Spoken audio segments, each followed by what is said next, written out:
Let's talk about the other big difference, and this is on seat sharing beyond Bengal. One of the biggest headaches for the India bloc is going to be figuring out what to do in states like Delhi and Punjab. And this was something that even Mallikarjun Kharge conceded yesterday, saying that these are harder states to crack.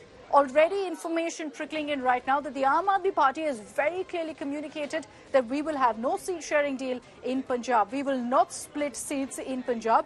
They've said that they're open to going ahead and having a deal on seat sharing for Delhi, which is not surprising considering that in Lok Sabha elections in Delhi, it always is a sweep by the BJP. So to change that, perhaps they're okay with seat sharing in Delhi. But Punjab AAP is saying that we will fight solo with no seats being given to Congress. I want to bring in Manjeet Sehgal also on this. Manjeet, AAP in Punjab, very, very clear that there's no question of them budging. They're not going to share seats in any way with the Congress at all. Why is that? Why is the AAP taken such a hard stance as far as Punjab is concerned, while in Delhi they're saying we're open to a seat sharing deal?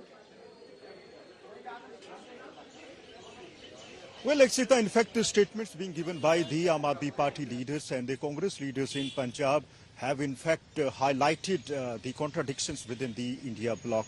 Arvind Kejriwal, while addressing a rally on Sunday, said asked people to vote for all the 13 seats. Congress leaders are also saying they've been asked by the party high command to prepare for all the 13 seats, which means both the parties are not ready to share the seats.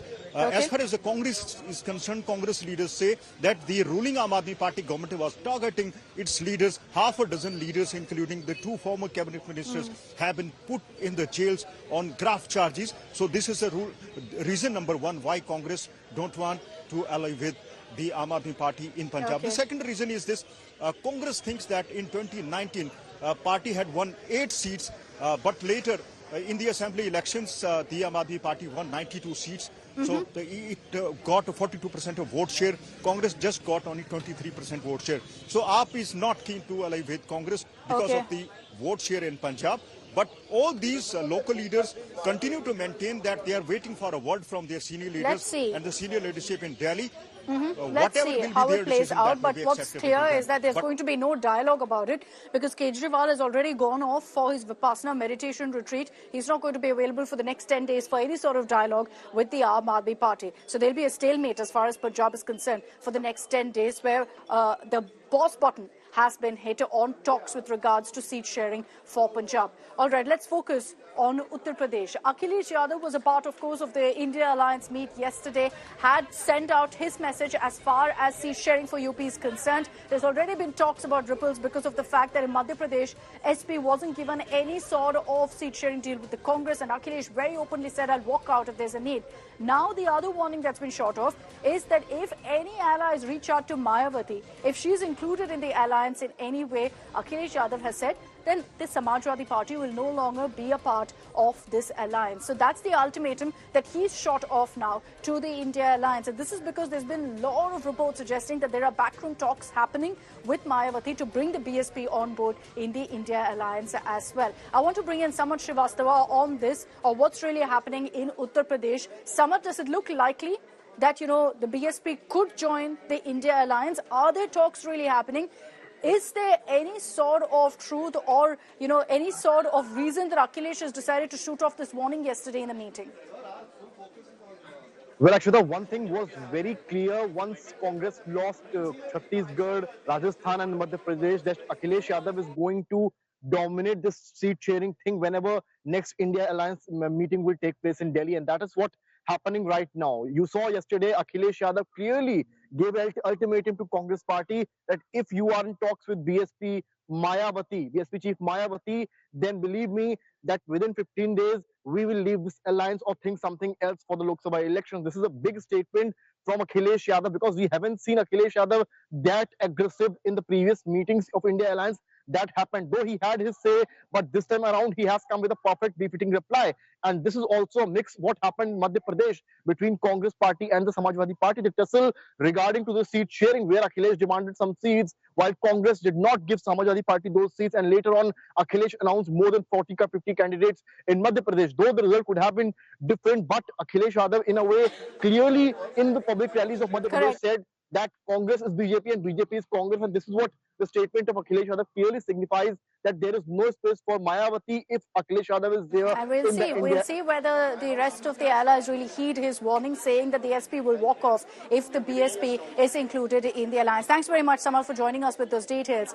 The big talking point, however, with regards to this entire alliance and the differences are over the PM face. Because you had Mamata Banerjee and Kejriwal going ahead and naming Mallikarjun Kharge, saying he should be the Prime Minister face. There was one leader in particular who was extremely miffed, and that was Nitish Kumar, who reportedly walked off along with Lalu Yadav soon after the meeting took place. They didn't stay back for the press conference, sparking speculation that Nitish Kumar was counting on getting some sort of a post, on being named as the convener, as someone who had brought all of these parties together in the first place. That didn't happen, and that reportedly has had him miffed. He walked off in a huff soon after the meeting came to an end. Before I bring in Rohit Singh on this, let's also cut across to breaking news that's coming in.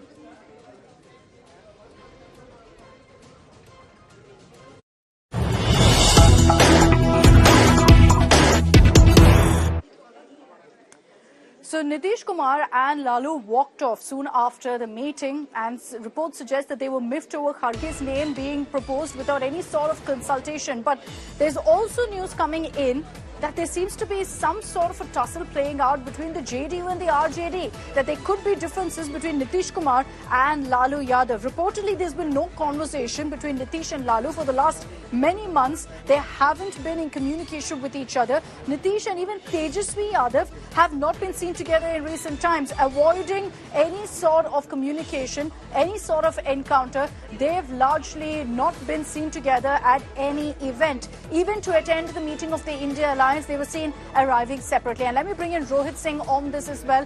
Rohit, you've got differences between the Bihar allies. You've got Nitish Kumar very clearly upset that nobody's recognized his role in bringing together this India alliance. So there's going to be a big question mark on the JDU, because Nitish Kumar, of course, is known to be someone who changes his mind, goes back and forth, owes allegiance to no one.